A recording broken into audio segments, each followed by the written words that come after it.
Labadiena, gerbiami tinklalaidžių klausytojai. Šiandien ir vėl Jaunųjų nefrologų platforma startuoja su sekančia savo tinklalaidę. Aptarsime ganėtinai įdomų sindromą, tai širdies, inkstų ir metabolinis sindromas. Šiandienos svečiai yra Lietuvos sveikatos mokslų universiteto profesoriai. Profesorė Inga Arūnė Bumblytė, nefrologijos klinikos profesorė, Lietuvos nefrologijos dializės ir transplantacijos asociacijos prezidentė. Labadiena. Taip, laba diena, dabar įjungiau. Gerai. Profesorė Džilda Veličkienė, endokrinologijos klinikos profesorė, Lietuvos endokrinologų draugijos prezidentė. Labą dieną.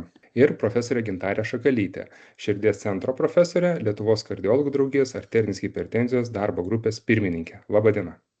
Sveiki. Šiandien kalbėsime apie tikrą dramblį, tai yra medicinos kambaryje, tai yra širdies, inkstų ir metabolinį sindromą, trumpiau vadinamas ŠIMS. Tai sisteminė liga, apimanti glaudžiai susijusius patofiziologinius procesus, metabolinius rizikos veiksnius, lėtinę inkstų ligą bei širdies ir kraujagyslių sistemos pažeidimus. Šiame sindrome dominuoja 3 tylūs žudikai - atsparumas insulinui, lėtinis uždegimas ir oksidacinis stresas. Dažniausiai tai pasireiškia širdies ir kraujagyslių ligomis, širdies nepakankamumu, lėtinė inkstų liga ir cukriniu diabetu. Klastingiausia tai, kad pradinėse stadijose liga yra simptomė, todėl ją labai sunku aptikti. Na ir yra 5 stadijos išskiriamos, tai yra pirma nulinė stadija, kuomet nėra rizikos veiksnių, pirma stadija perteklinis ar disfunkcinis riebalinis audinys, antsvoris, nutukimas, antra stadija metabolinis rizikos veiksniai ir lėtinė inkstų liga, gali būti hipertenzija, antro tipo cukrinis diabetas, metabolinis sindromas, trečia stadija subklinikinis širdies kraujagyslių ir inkstų metabolinis sindromas, ketvirta, penkta lėtinė inkstų ligos stadija, subklinikinė aterosklerozė, širdies nepakankamumas. Ir ketvirta stadija pasireiškia įvykiais - infarktas, insultas, ritmo sutrikimai, stebima pažengusią aterosklerozę.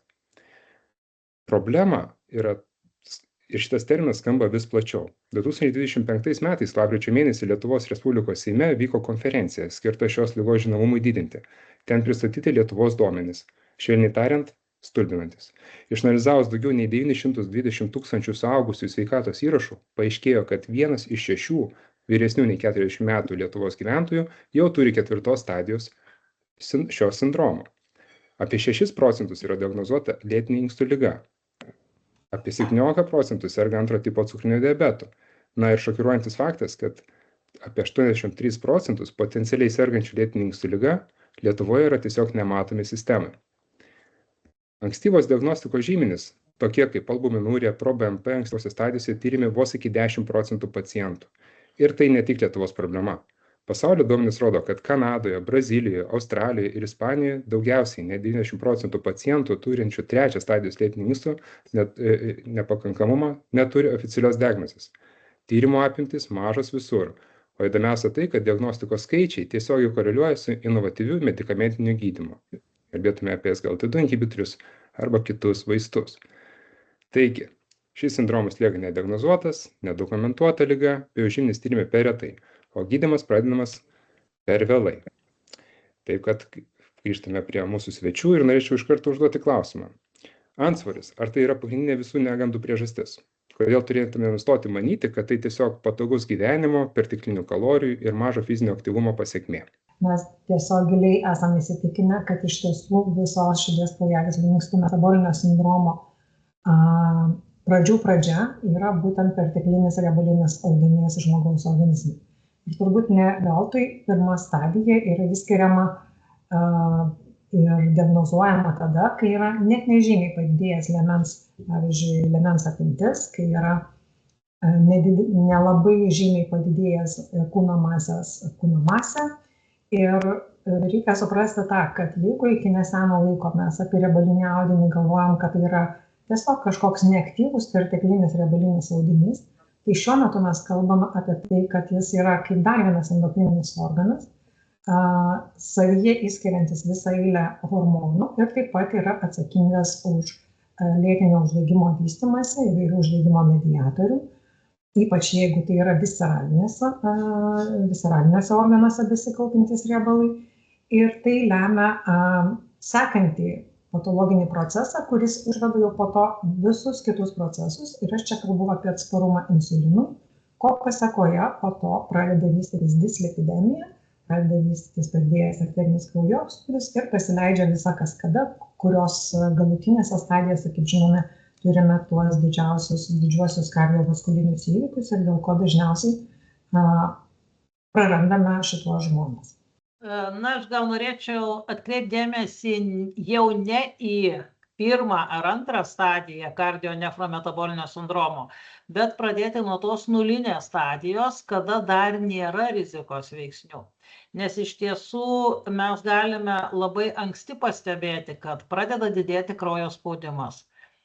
Prisideda vienas kitas papildomas kilogramas. Galbūt kraujo rodikliai tampa ties viršutinė normos riba arba nedaug padidėja.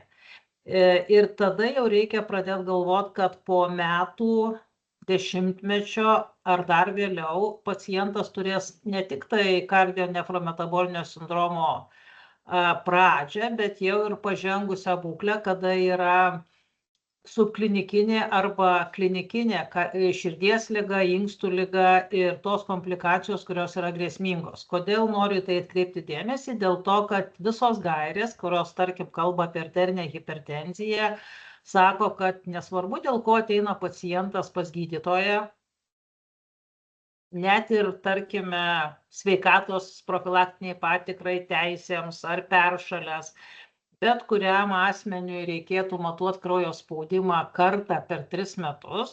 Jeigu jis yra didelis normalus, tai yra ta prehipertenzija vadinama, tai kartą per metus. Ir tas įrašas turėtų būti ir medicininiuose dokumentuose, ir aišku, matuoti kraujo spaudimą pagal visas taisyklės, nes taisyklėm nusižengus mes galim turėti labai klaidingą rodmenį.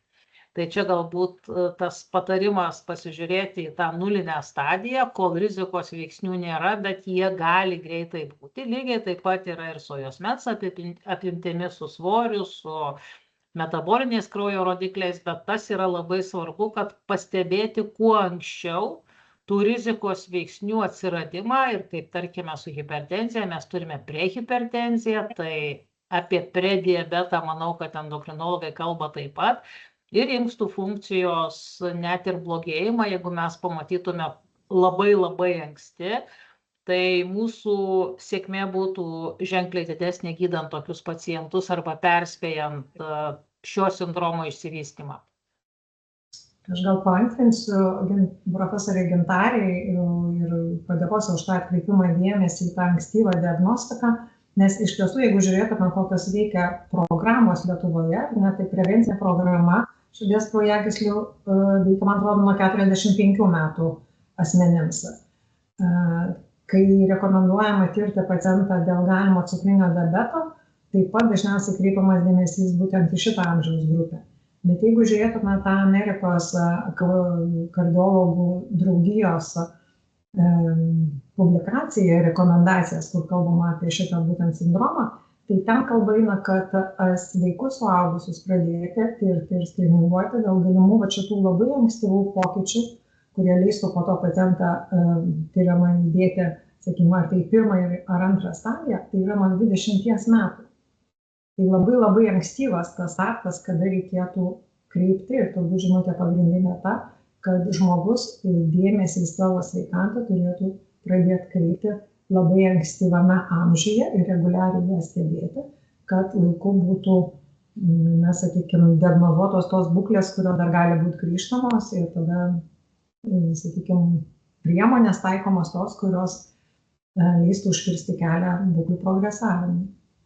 Na ir gal dar viena tokia trumpa pastabėlė, kad šiai dienai mes girdime labai daug visokių sofistikuotų tyrimų, tarkim, iki telomerų ilgio ir visi labai džiaugiasi juos matuodami, bet visa tiesa arba sėkmės raktas yra paprastume, tuose rodikliuose, kurie yra įrodyta, turi reikšmę ligos progresavimui ir to pačio kardionefrometabolinio sindromo išsivystymui, tai kraujo spaudimas, kūno masės indeksas, juosmens apimtis ir paprastieji, banalieji laboratoriniai rodikliai, kaip glikemija, gal kai kam gliukozės tolerancijos testas, lipidograma, inkstų funkcijos, baltymo šlapime paieška, tai yra tie rodikliai, kuriuos pilnai gali atlikti bet kuris šeimos gydytojas ir tai yra, mano supratimu, žymiai svarbiau negu telomero ilgis. Aš galėčiau paantrinti, iš tikro skaičiau vieną publikaciją, kur tyrė kompiuterinės tomografijos PET-CT tikriau tyrimų, įvertino skersaruožiuose raumenuose atsidėjusio riebalinio audinio kaupimąsi tiek epikardijoje, tiek kepenyse. Ir jie įvertino, kad tai didina širdies mikrokraujagyslių disfunkcijos riziką, spazmuoja, vazodilatacijos problemos, išauga kardiovaskulinių įvykių tikimybė.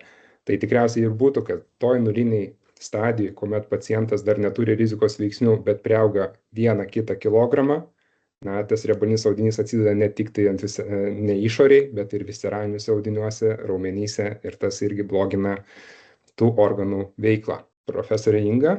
Tikrai visi labai panašiai kalbam, nes mūsų irgi ekspertai, jau pasaulinio lygio nefrologai sako, nefrologai reikalingi ne tam, kad jie atliktų pakaitinę inkstų terapiją.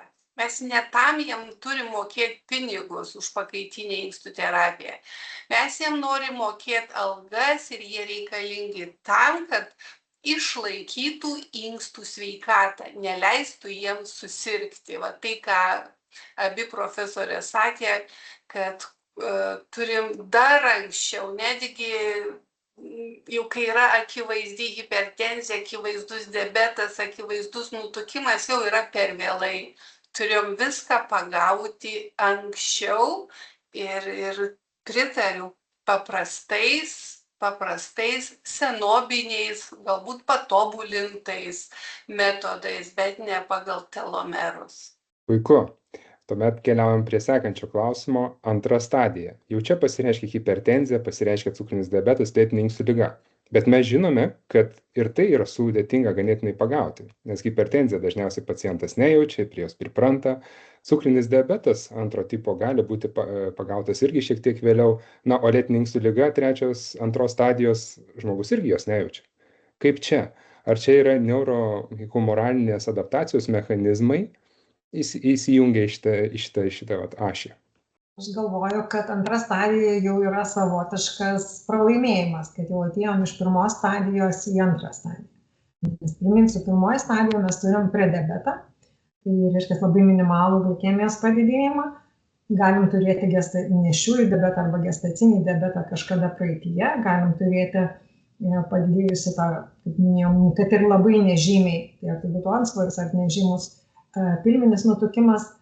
Tai ir tuos procesus, kuriuos minėjau, kad vystosi lėtinis uždegimas organizme, kad vystosi atsparumas insulinui, kad prasideda tam tikras kepenų suriebėjimas, tai antra stadija jau yra tas dalykas, reiškia, procesas traukinys paleistas, mechanizmai važiuoja ir tai jau yra tos tikrosios ligos, kurias reikia ir gerai gydyti, bet turbūt gerai žinia tai, kad šitoje stadijoje, jeigu labai reikšmingai yra pakeičiamas gyvenimo būdas, jeigu reikšmingai sumažinamas kūno svoris, jos gali stabilizuotis, atskiriais atvejais gali regresuoti. Mes turim duomenis apie tai, kad diabetas, jeigu anksčiau kalbėdavom, kad yra nepagydoma liga, tai dabar sakom, kad galima ir diabeto remisija, jeigu yra trumpa ligos trukmė, arba yra reikšmingai sumažinamas, nesvarbu, kokiamis priemonėmis kūno svoris.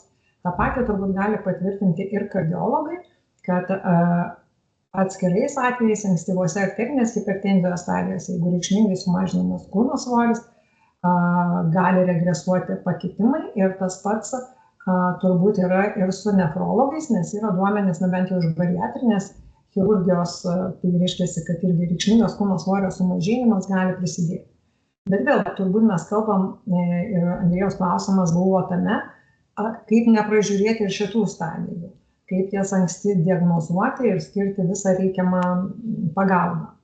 Tai čia didžiulis vaidmuo, aš manyčiau, tenka šeimos gydytojai, nes bent mes endokrinologai labai dažnai stebim tą situaciją, kai toks paprastas tyrimas kaip gliukozės tolerancijos mėginys, esant visiems rizikos veiksniams, yra neatliekamas arba, kas dar labai dažnai, yra atliekama tik tai gliukozės tyrimas ryte nevalgius. Ir šitas gliukozės tyrimas ryte nevalgius, jisai tikrai leidžia pasislėpti cukrinio diabeto diagnozei ilgus metus ir po to pasireikšti jau komplikacijoms. Ir ta pati situacija dėl kitų tyrimų, ką mes savo šitą publikaciją, kurią jau buvo minėta susitikimo šito pradžioje, kaip retai yra atliekamas albuminokritinino tyrimas tiems žmonėms, kuriems turėtų būti atliktas. Nežinau, gal profesorė Gintarė patikslins, kraujospūdis, man atrodo, matuojamas dažniau, bet ar tai pavirsta į diagnozę ir pavirsta į savalaikį gydymą, tai aš neturiu duomenų. Na taip, kraujospūdis matuojamas dažniau, bet kartais tie rodmenys yra ignoruojami. Na, pasakoma, kad nedaug padidėjęs. Ir tada žmogus tikisi, kad jisai tvarkys gyvenseną ir tas kraujospūdis taps normaliu. Bet jeigu pasižiūrėti į gaires, tai gyvensenos korekcija galima tik tai pirmos stadijos hipertenzijai asmenim, kurių kardiovaskulinė rizika maža. Na, o kardiovaskulinė rizika yra maža, kada tų rizikos veiksnių praktiškai nėra arba jisai yra vienintelis. Tai gyvensenos korekcija labai gerai, bet jau esant hipertenzijai kaip ligai, mes dėja ją turime gydyti vaistais. Kardiologijos institute yra metai iš metų atliekami epidemiologiniai tyrimai ir vienas toks įdomus tyrimas, kuris jau trunka daugiau negu 40 metų, yra rizikos veiksnių vertinimas Kauno miesto gyventojų grupėje. Ir pastebėjome labai įdomų ryšį tarp kūno masės ir kraujo spaudimo dydžio. Tai jeigu pasižiūrėti kūno masės pokytį vyrų grupėje, tai lyginant su 82 metais, kūno masės nutukimo procentas nuo 25 padidėjo iki 32. Tai tokia viena bloga žinia, kad vyrai yra labiau nutukę, bet turime labai gerą žinią, nes moterų grupėje per tą patį laikotarpį nutukimo procentas nuo 53 sumažėjo iki 28. Kodėl aš sakau, vienai lyčiai padidėjo kūno masė, kitai sumažėjo, kokią prasmę turi kardionefrometaboliniam sindromui? O prasmė yra ta, kad hipertenzija nustatyta moterims rečiau, 63% palyginti su 50 dabar, 45-64 metų moterų tarpe, o vyrų hipertenzijos procentas reikšmingai padidėjo nuo 58 iki 75%. Tai sąsaja tarp kraujo spaudimo ir kūno masės yra dėja labai glaudi ir tiesioginė priklausomybė yra didėjant kūno masė, didėja arterinis kraujo spaudimas. Jei mažėjant, mažėja. Tai nėra vienintelė sąsaja, bet tai yra ta sąsaja, kurią mes kiekvienas galime labai, nelabai lengvai, bet tikrai galime koreguoti ir su norminė kūno masė mes turėsime tikrai mažesnį kraujo spaudimą, o jeigu sergame hipertenzija, geresnė hipertenzijos kontrolė. Tai tokia tiesioginė priklausomybė tikrai egzistuoja, na ir visos gairės rašo, jeigu padidini kūno svorį kilogramu, tai spaudimas kyla sistolinis milimetrų. Čia toks labai grubus pastebėjimas, bet labai gerai atsimenamas pacientui. Na, o jeigu svoris nukrenta, tai spaudimas mažėja. Tai nedidelis svorio sumažinimas, tarkime 5-7 kg praradimas viršsvorio, sumažina kraujospūdį tiek, kiek veikia viena vaistų klasė, tai yra 5-7 mm. Na, vėlgi priklausomai nuo dozės, bet tas yra labai labai svarbu ir sąsaja tarp hipertenzijos ir padidinto kūno svorio yra tiesioginė tiek didėjimo prasme, tiek ir ligos korekcijos metu, mažinant svorį, mažėja ir arterinis kraujo spaudimas. Taip, profesorė Džilda. Aš gal norėčiau dar tik papildyti tam tikrus skirtumus, kurie yra iš tiesų labai įdomus tarp vyrų ir moterų. Tai yra, kad vyrai turi, sakykime, biologiškai tokį mažesnį gebėjimą kaupti riebalus paaudyje. Ir ką mes dažnai stebime, kad vyrai, turėdami sąlyginai mažesnį kūno masės indeksą, iš tiesų dažniau turi visceralinį nutukimą ir visos metabolinės komplikacijos, įskaitant arterinę hipertenziją, dislipidemiją ir kardiovaskulinius įvykius, neretai jiems pasireiškia dažniau, anksčiau, vien dėl to, kad jų tas nutukimas yra labiau vyraujantis visceralinis. Reiškia, perteklinis kalorijų patekimas į organizmą moteriai moteris turi gebėjimą čia dėl evoliucijos eigoje mūsų išsivysčiusio, sakykime, tokios organizmo apsaugos, kad išlaikyti reprodukciją, tam tikrų būdų kaupia riebalus paodyje ir tas yra mažiau metaboliškai žalinga negu vyrai, kurie, sakykime, evoliucijos eigoje nebuvo prisitaikę kaupti riebalų visai, tai kai jie kaupia, neturėdami gebėjimo kaupti paodyje, kaupia visceraliniuose riebaluose ir dėl to nukenčia žymiai anksčiau. Tai vyrų svorio didėjimas yra ypatingai grėsminga būklė gyvūnų sveikatai. Tikrai įdomus duomenys ir dabar būtų klausimas profesoriai Ingai Bumlytei. Mes žinome, kad padidintas kūno svoris, hiperglikemija sąlygoja inkstų pažaidą, hipoksiją. Intensyvėja kraujotaka, bet kartais neurohumoraliniai mechanizmai tai slepia hiperfiltracijos mechanizmais. Ar šitoj stadijai antroji albuminurija jau pasireiškia, ar jinai pasireiškia dar šiek tiek anksčiau? Jo, tavo klausimas jau iškart sufleruoja atsakymą.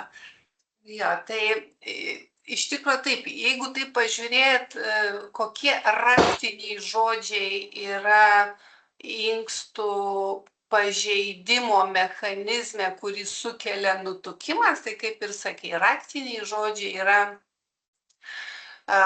uždegimas, nes riebalinis audinys ir jo ten išskiriami hormonai sugeba sukelt, pasirodo, uždegimą. Kitas raktinis žodis - oksidacinis stresas, kur irgi susijęs su riebaliniu audiniu. Toliau raktinis žodis - glomerulų hiperfiltracija. Tai irgi susiję su citokinų poveikiu, išsiplečia įtekanti arteriolė, padidėja spaudimas glomerule ir va ta hiperfiltracija veikia į kapiliarą, veikia į glomerulo kapiliaro endotelį, į sienelę.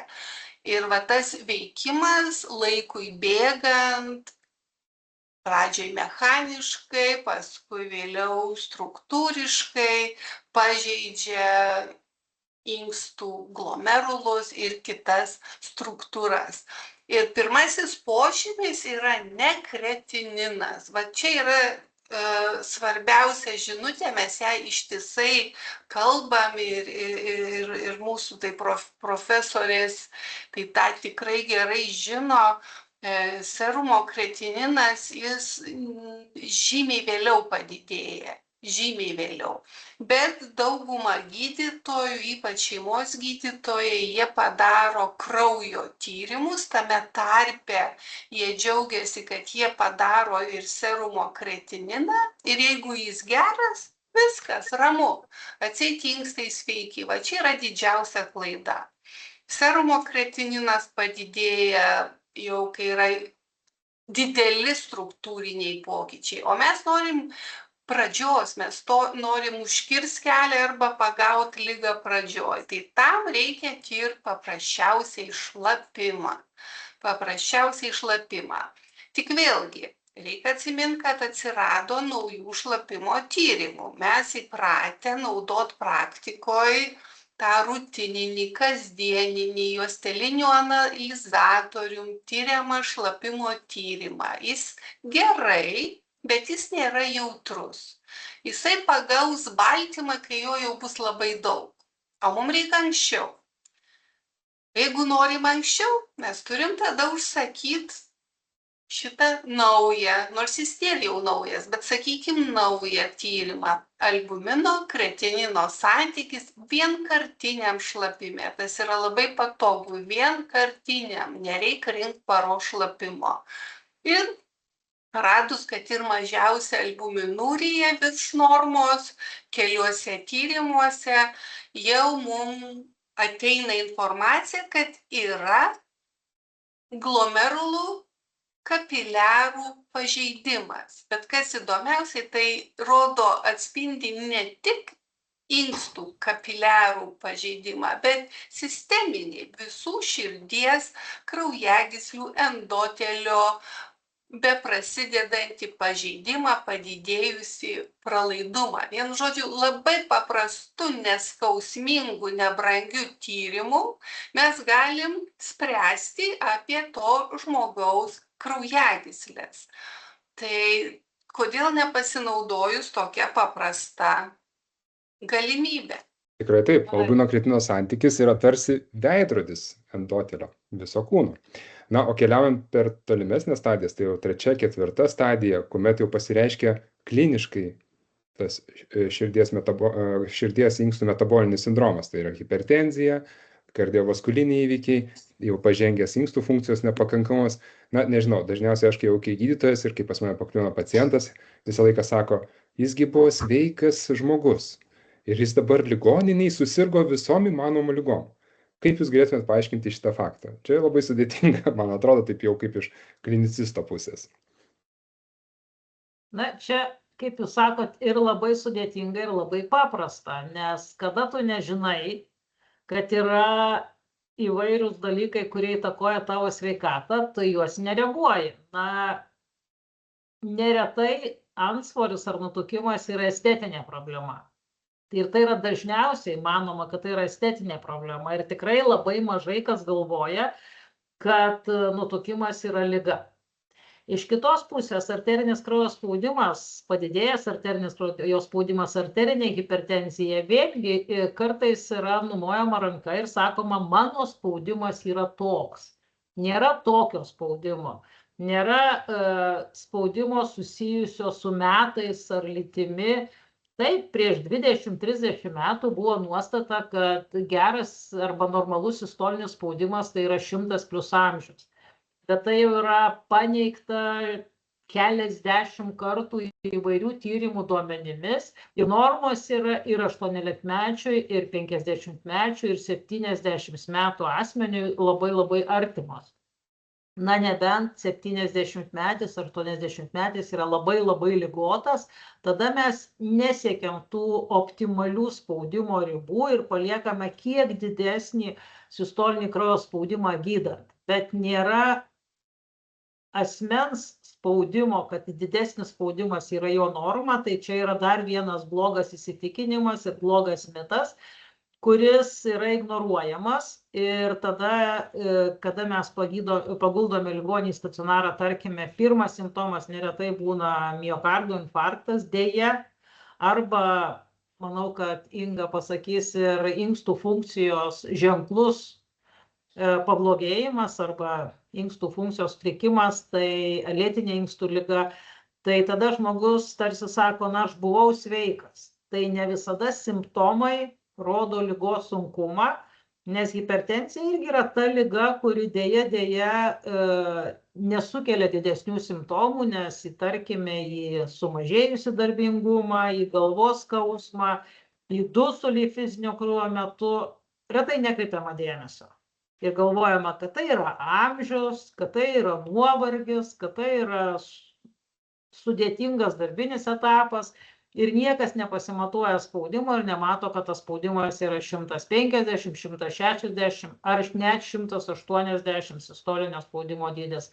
Nustatomas matuojant banaliuoju būdu, paprastu aparatu ir ta liga nustatoma akimirksniu.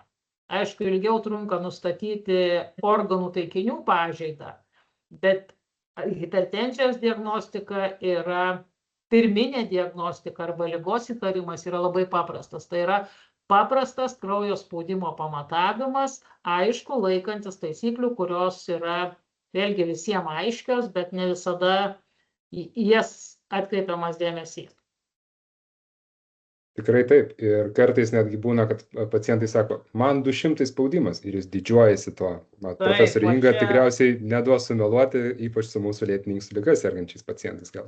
Papildyti profesorę Gintarę, tai atsakymas, kodėl pacientas gali iki tam tikro laiko jaustis sveikas, bet jeigu kaip mes įsivaizduojam, kas vyksta jo organizme, tai šiek tiek padidintas kraujospūdis, į kurį pacientas nekreipia dėmesio, šiek tiek padidinti cholesteroliai, kuriuos irgi ignoruoja ir sako, kad čia labai nedaug, aš čia pakeisiu kažką, įsivaizduoja, kad tas įvyks greitai, mėnesis po mėnesio, diena po dienos.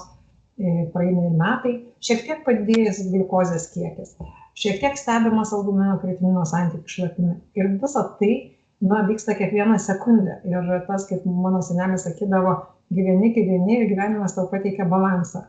Tai tie nedideli nukrypimai labai ilgą laiką ir egzistavę priveda prie to, kad tie procesai labai sudėtingi. Ta trečia stadija rodo, kad jau nueitas labai ilgas kelias ir labai daug sistemų dirba ne taip, kaip turėtų būti. Tai ta apgaulinga būsena tos trečios stadijos, kad iki tos sąlyginai sveikas žmogus, bet jau turi ryškius pakitimus įvairiose organų sistemose.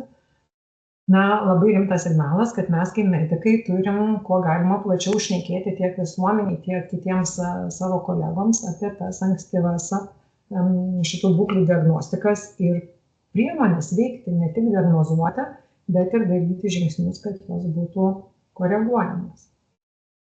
Taip, pritariu, mes tikrai visi suprantam, kaip turim edukuoti savo kolegas, medikus, kurie nėra mūsų, sakykime, siaurų specialybių specialistai. Tai aišku, visų mūsų žvilgsnis į šeimos gydytojus ir mes visi iš savo pusių juos stengiamės edukuoti, bet vis tiek ir šiai dienai išlieka, lankiausi, išrašė jau 5 metai, visi išrašo vaistus dėl aukšto spaudimo, aš tuos vaistus puikiai geriu, bet kai pasižiūri, tyrimai nedaryti.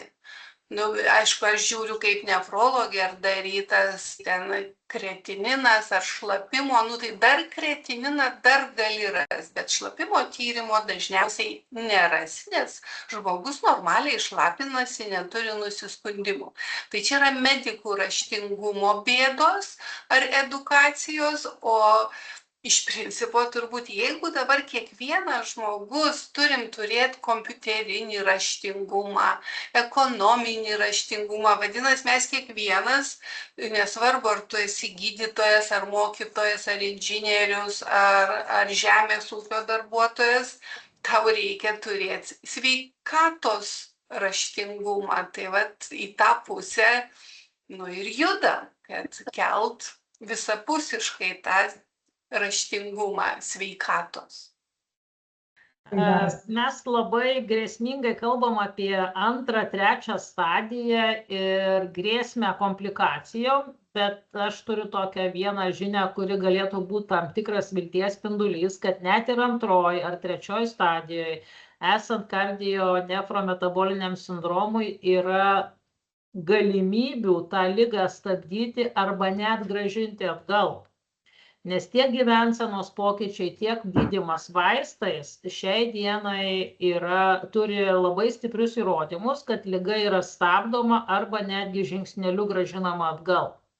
Tai mūsų žinutė būtų ne tik tai žinoti rodiklius, bet ir aptarti su gydančiu gydytoju, tiek šeimos gydytoju, tiek specialistu galimybę koreguoti tuos pakitusius rodiklius, nes skiriant galimą optimalų medikamentinį gydymą, mes turime puikius rezultatus ir ligos stabdymą arba netgi reversiją, tai yra grįžimą atgal. Tikra tiesa ir turime tikrai tų priemonių, bet jeigu žvelgiant Lietuvos perspektyvą ir pasaulinę perspektyvą, tai yra problema visuotinė, ne tik tai Lietuvos. Tai tikriausiai, ar tai yra fragmentuotas priežiūros kaltė, tarkim, kad endokrinologai labiau susintensyvavę savo priežiūrą į diabetą, nefrologai į lėtinį inkstų ligą, o kardiologai rūpinasi širdim. Tai tam ir, kaip suprantu, buvo iškelta iniciatyva Seime ir iškeltos tos idėjos įvesti nacionalinę šito sindromo patikros protokolų, skatinti ankstyvą gydymą, SGLT2 inhibitoriai, reninogenzino receptoriai ir kiti vaistai ir steigti multidisciplininės klinikas. Kaip Jūs galvojat, ar tai išties padėtų suvaldyti šitą krizę ir pagerinti visuomenės sveikatą? Aišku, jeigu kiekvienoj poliklinikoje būtų galimybė ateini vieną dieną ir visi pagrindiniai specialistai kaip komanda ar vienu metu, ar iš vieno kabineto į kitą įvertina ir paskui sustato gydymą, rekomendacijas. Tai taip, tai būtų idealu, bet čia nėra taip paprasta vienoje vietoje turėti visus specialistus. Nes mes daugiau tuose susitikimuose Seimo kalbėjom, kad jau į dabar esančias nacionalinės prevencijos programas, kaip širdies kraujagyslių prevencinė, kaip diabeto cukrinio prevencinė programa, kad ten aiškiau įvesti, kada tirti, pavyzdžiui, aišku, aš kalbu kaip nefrologė dėl albuminurijos, dėl glomerulų filtracijos greičio, kada tirti, kaip dažnai, ką daryti radus tam tikrus pokyčius. Tai mūsų dabar pirmas žingsnis buvo, kad bent jau dabar esančiose tose svarbiose nacionalinėse programuose bent tas būtų įgyvendinta. Tai vat šitam etape bent jau. Na, gal aš norėčiau... Aš gal norėčiau truputėlį pratęsti Ingos mintį ir taip būtų idealu turėti skambutis kardiologui ir konsultacija po 5 minučių ar nefrologui ar endokrinologui, bet tikrai ne visada reikia specialistų. Jeigu mes kalbame apie prevenciją, tai šeimos gydytojas yra idealus gydyti arterinę hipertenziją, nutukimą, ankstyvą inkstų pažeidą. Taip, tarti su specialistu yra labai gerai, bet nereikia tos konsultacijos tą minutę, kad susirinkę taip kaip mes šiandien, kardiologai, nefrologai, endokrinologai ir gal dar ką nors pasikviestume, neurologą tarkime, galbūt genetiką ir tada visi laukiam, kol pacientas ateis. Na, tai yra prabanga, taip kaip dabartiniais remontuojamais greitkeliais važiuoti su Ferrariu. Nei mes greitai nuvažiuosim, nei mes rezultatą turėsim. Tai tikrai mes turėtume pasitikėti šeimos gydytojais. Aišku, inercija yra visur ir šeimos gydytojai kartais ir specialistai lygiai taip pat nepasižiūri vaistų vartojamumo, vaistų suderinamumo, nekoreguoja dozės, kada tą reikia daryti. Bet pacientai taip pat vaistus padeda stalčiuje ir jie nevartojami. Atsistoja ant svarstyklių, mato, kad svoris ženkliai per didelis, nusiperka didesnius rūbus sekančiam sezonui, irgi viskas gerai. Tai tikrai nereikia kardiologo kiekviename kaimelyje, kaip ir nefrologo ar endokrinologo. Netgi kartais gyvensenos specialistas arba slaugytoja gali padėti daug klausimų išspręsti tada, kai tai yra tik rizikos veiksniai. Taip, kada mes turim 3., 4. ligos stadiją, ūminius koronarinius sindromus, jau pažengusi diabetą arba inkstų funkcijos pablogėjimą, taip, reikia tarti su specialistais ir jie tikrai gali labai gerai padėti. Bet žymiai paprasčiau tą patį kardionefrometabolinį sindromą stabdyti pradžioje ir klausyti šeimos gydytojų, gyvensenos specialistų, nes jie tikrai turi didžiulę patirtį, žino, ką reikia daryti. Ir ne tik tai klausyti, bet ir įgyvendinti tas rekomendacijas, kurias jie siūlo. Tai aš manau, iš vienos pusės taip, turėtų konsultuoti ir specialistai, bet iš kitos pusės šeimos gydytojas yra tarsi vairininkas šitam kely ir artėjančią audrą neretai jisai pastebi. Pacientas taip pat turi prisimti tam tikrą atsakomybę, nes mes galim aplink daug idealių dalykų pasiūlyti, patart, bet sugrįžus namo, tie namų darbai yra pacientui. Tai čia turbūt laimima tik tada, kai yra ta komanda ir kai pacientas yra sveikatos priežiūros specialistų pusėje, o ne ligos pusėje. Tai, o visa kita, tai aš pritariu, labai tinkamas tas žodis būtų prabanga, turėti, sakykime, aukštos specializacijos specialistus, esant pacientui 1., 2., netgi galbūt 3. stadijai, taip, mes reikalingi, mes sprendžiam sudėtingus sudėtingiausius klausimus, kai yra daug komplikacijos, kai vaistų suderinimumas yra komplikuotas, kai sprendžiasi atskirais atvejais transplantacijos dalykai, bet didesnė dauguma tas srautas, kuris yra visuomeniai, nes reikia suprasti, pavyzdžiui, bendrai visuomeniai, tai skaitant Lietuvoje, mes turim 60% suaugusių žmonių, kurie turi per didelį kūno svorį. Tai jiems vienokio ar kitokio lygmenio tie procesai jų viduje jau vyksta. Reiškia, jiems jau reikalinga būtų kažką daryti, tam tikros intervencijos ir tikrai tokio srauto aukštos kvalifikacijos specialistai, kaip endokrinologai, kardiologai, nefrologai, suvaldyti negali ir čia turėtų būti šeimos gydytojo komanda, kurioje yra gyvensenos specialistai, kurioje yra slaugytojos ir turbūt dar ta pirminė profilaktika, žiniasklaida, visuomenė turi taip pat kalbėti tas žinutes visuomeniai apie dėmesį savo sveikatai, reguliarus pasitikrinimus ir sveiką gyvenseną. Jo, aš tai svajoju, kad dabar daugumas žino vis tik savo cholesterolį, ar jis kreipia į dėmesį, ar ne, kitas klausimas, bet žino.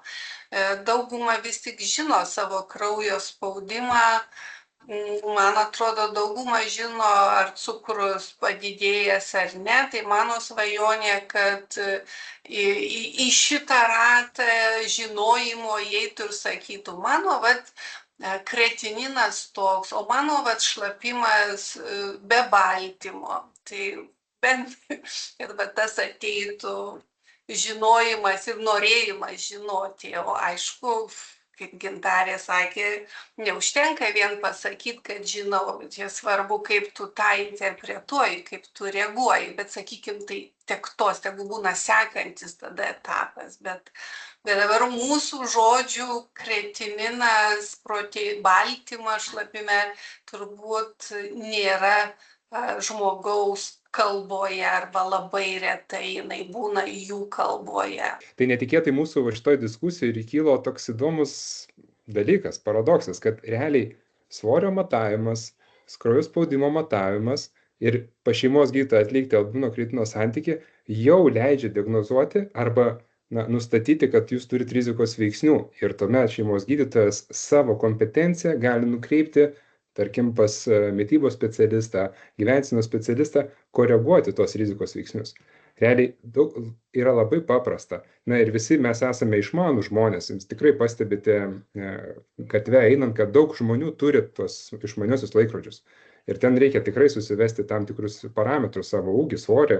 Ir kartais tie laikrodžiai yra sujungti su svarstyklėm, jeigu žmonės turi tas išmanesis, arba tiesiog mechaniniu būdu suvesti ir matyti savo tą svorio tendenciją.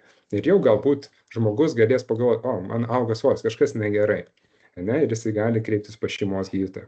Ir tai tikriausiai atitolintų į tas integracijas, į tas programas. Tačiau, kuomet jau liga pasireiškia, reikalingas yra inovatyvus gydymas. Tai tas gydymas yra tik tai svorio mažinimas, ar yra ir medikamentinės priemonės? Koks būtų optimalus medikamentinis gydymas, atsižvelgiant į kiekvieną ar į bendrai visą sindromą?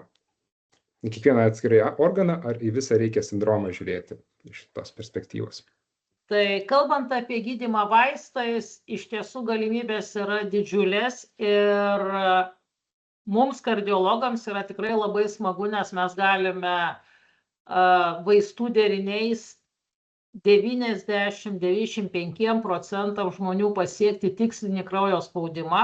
Kodėl sakau ne 100, nes retai, bet būna antrinė hipertenzija, tai yra turinti kitą priežastį, kur ne vien tik tai pirminė arterinė hipertenzija. Didelis spaudimas kartais yra dėl antrinės hipertenzijos. Lygiai taip pat kardiologai gali sunorminti ir šeimos gydytojai gali sunorminti padidėjusius lipidų rodmenis. Tačiau yra keletas niuansų, kur mes negalime įtakoti. Tai mes negalime įtakoti paciento, kuris koreguoja mūsų paskirimus ir vaistus vartoja taip, kaip jam atrodo geriau. Ir galbūt taip, kaip vartoja kaimynas, o ne taip, kaip pasiūlė gydytojas.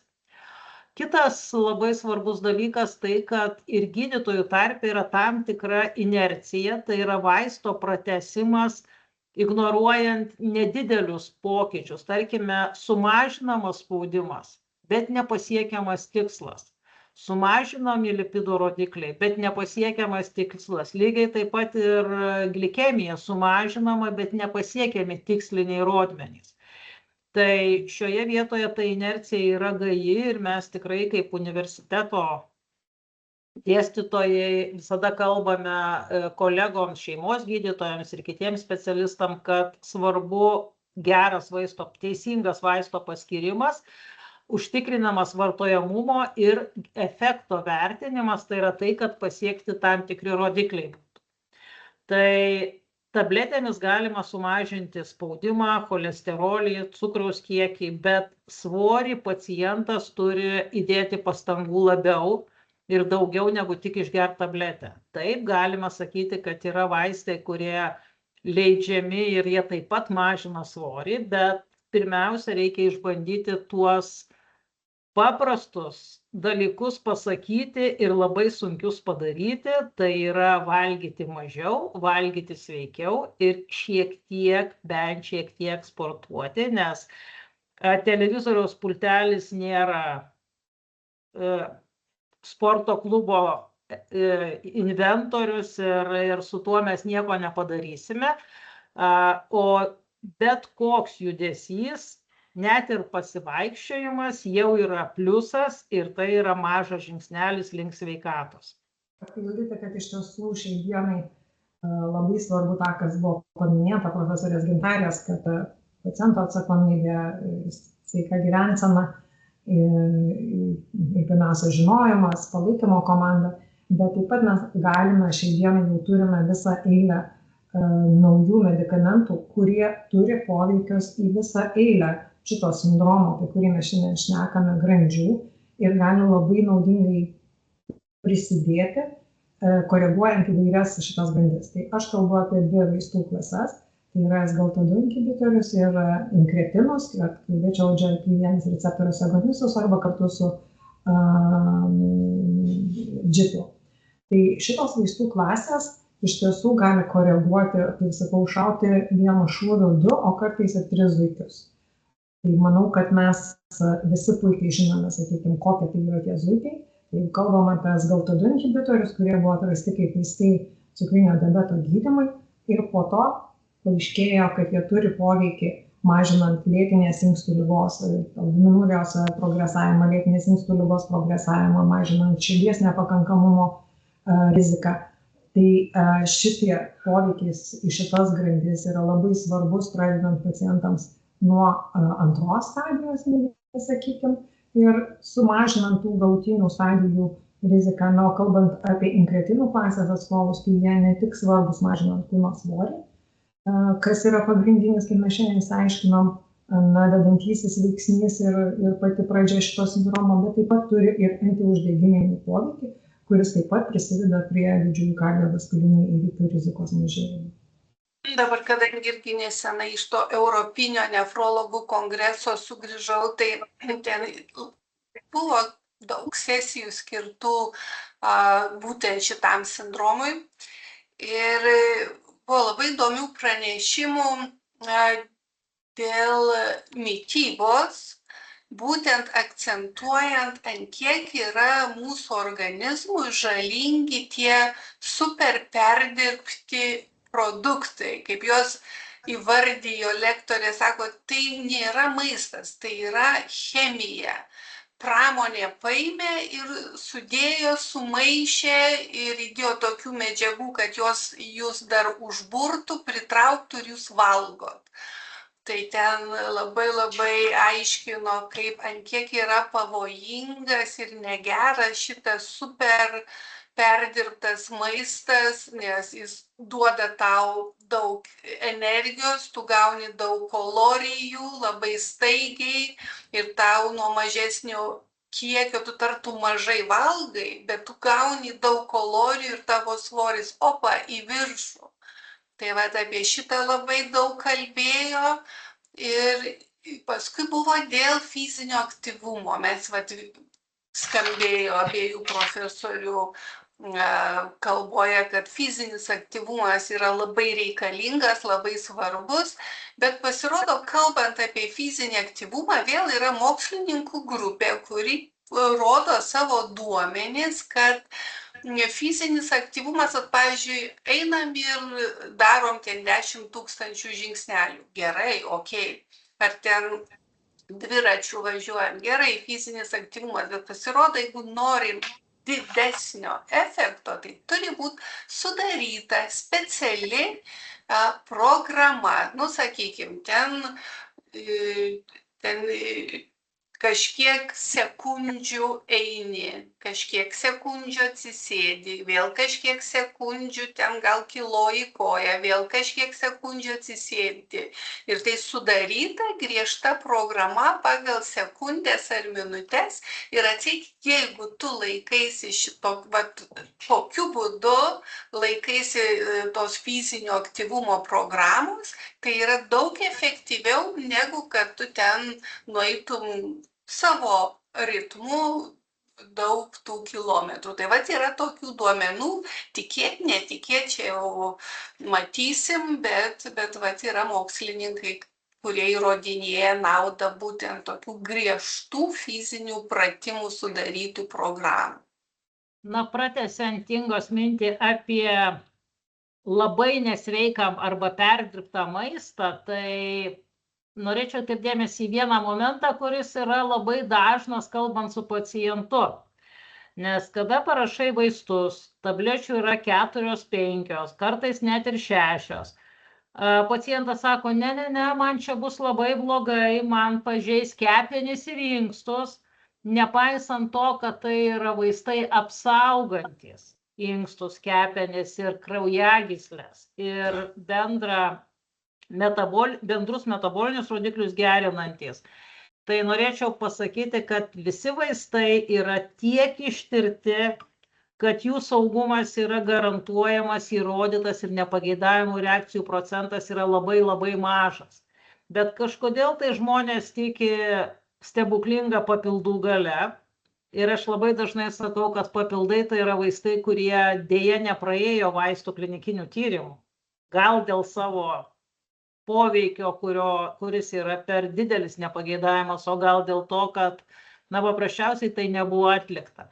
Ir valgydami, vėlgi grįžtant prie to nesveiko maisto, tai mes darome savo žymiai daugiau žalos ir nepageidaujamos maisto reakcijos, jeigu taip galima pasakyti, yra didesnės, negu šiandien skiriami vaistai būtent gydyti kardionefrometaboliniam sindromui, tai yra arteriniai hipertenzijai, diabetui, inkstų pažeidai, netgi ir nutukimui gydyti vaistai, jeigu jie yra reikalingi, jų rizika yra įvertinta ir nepageidavimų reakcijų procentas vėlgi nėra didelis ir jisai yra žinomas.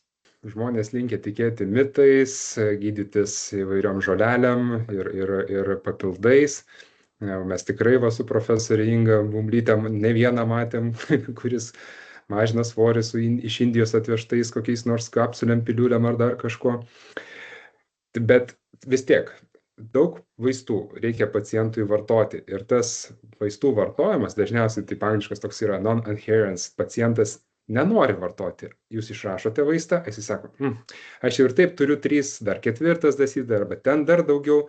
Aišku, mes to nematome, kai mes esame jau su transplantuotais pacientais, kurie jau perėjo visą šitą būklę ir gavo antrą šansą gyventi. Jie tikrai vartoja vaistus ir didesniais kiekiais. Bet tie pacientai, kurie dar nepatyrė ir jiems atrodo ta viena piliulė apkartina gyvenimą. Tai ar yra pasvarstymai iš kiekvienos specialybės, norėčiau išgirsti, apie tokią polipiliulę, kuri būtų vienas vaistas, bet kelios ten sudėtinės medžiagos. O kokias jūs pagrindinės medžiagas įdėtumėt gydyti šitam sindromui? Tai turbūt mes turime kombinuotus vaistus, ar ne, kai vienoje tabletėje yra 2 arba 3 vaistai ir žinom įrodymus, kad tas kompleksas vaistų vartojimo pagerėja. Tai turbūt pirmauja apie kardiologai, jūs turit kiek? 3-4 vienoje tabletėje sudedamasis dalis. Mes turime įdomius derinius.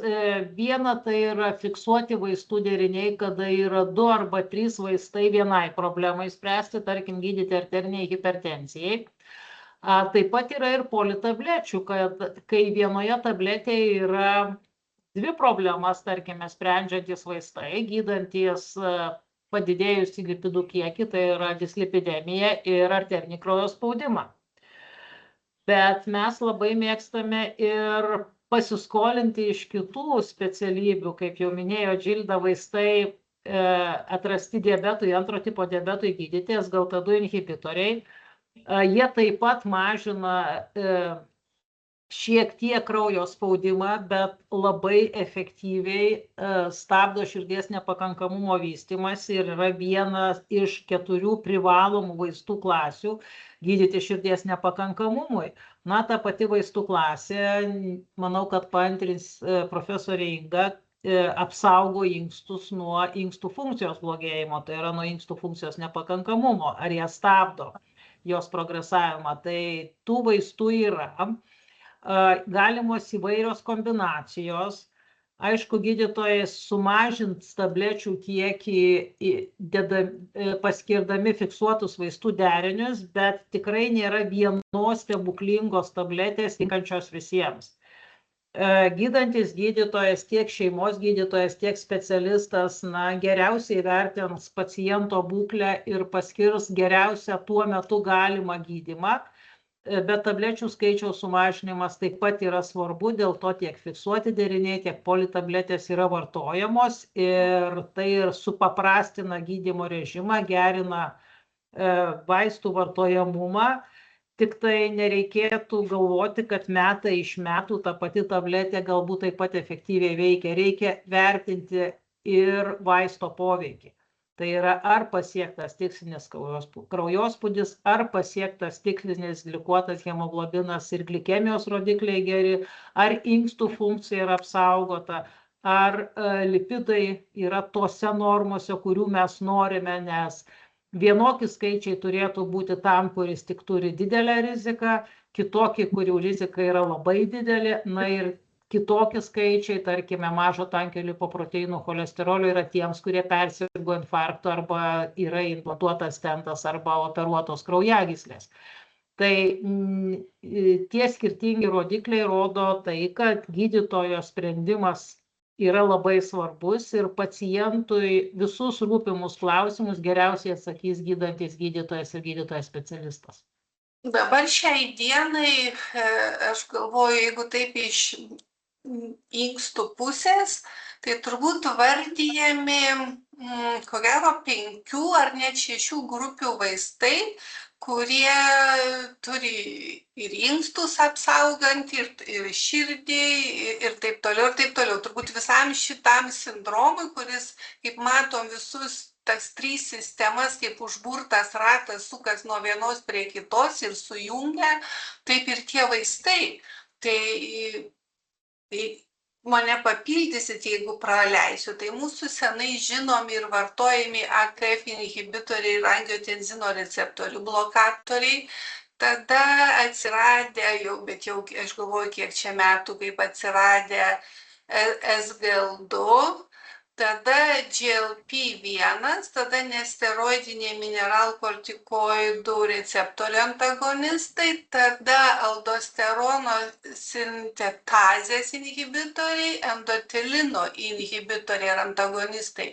Tai bent jau mūsų nefrologijoje, tai va turbūt apie šitas 6 grupės labai daug teigiamų rezultatų. Ir jų įvairių, kaip sakėt, kombinacijų, kad salė, ten irgi tūkstančiai tų specialistų sėdėjo, plojo ten, kai pristatinėjo rezultatus vieno kito tyrimo. Tai va, tai prašau, net 6 grupių vaistai ir įvairios jų kombinacijos, įvairūs deriniai, esant tam tikrom situacijom, tikrai yra labai efektyvūs. Metaanalizė rodo, jeigu sudėti visus juos, tai labiausiai tu padedi sakykime, šiuo atveju inkstam. Bet aš nemanau, kad vienoj tabletėje atsiras visi 6. Vis tiek turbūt ten bus tam tikri deriniai. Profesorė Džilda? Tai mes šiuo metu galim pasidžiaugti, kad mes turim derinį, sakykime, metforminą su SGLT2 inhibitoriais. Kiti vaistai, tai iš tos abi klasės labai naudingos įvairiais aspektais, sakykime, atsparumo insulinui mažinimui, cukrinio diabeto kontroliai ir visiems kitiems procesams, apie kuriuos mes kalbėjom ir kuriuos šitą vaistų klasę gali duoti ir kur pradinės stadijos jau greičiausiai yra tiek tam tikra mikroalbuminurijos arba lėtinis uždegimas, tam tikra inkstų pažaida, persitvarkymas kraujotakos inkstuose, tiek arterinės hipertenzijos kažkoks didėjimas. Per kitos vaistų klasės, kai mes kalbėtume apie inkretinus, GLP-1 receptoriaus agonistus ar kombinacijas su GIP-u, tai šiai dienai jie yra injekuojami, taip jau yra pasirodžiusios, jeigu kalbame ne tik apie cukrinio diabeto gydymą, mes turime ir geriamas tabletės, bet yra jau atsiradusios formos geriamos konkrečiai tik svorio mažinimui.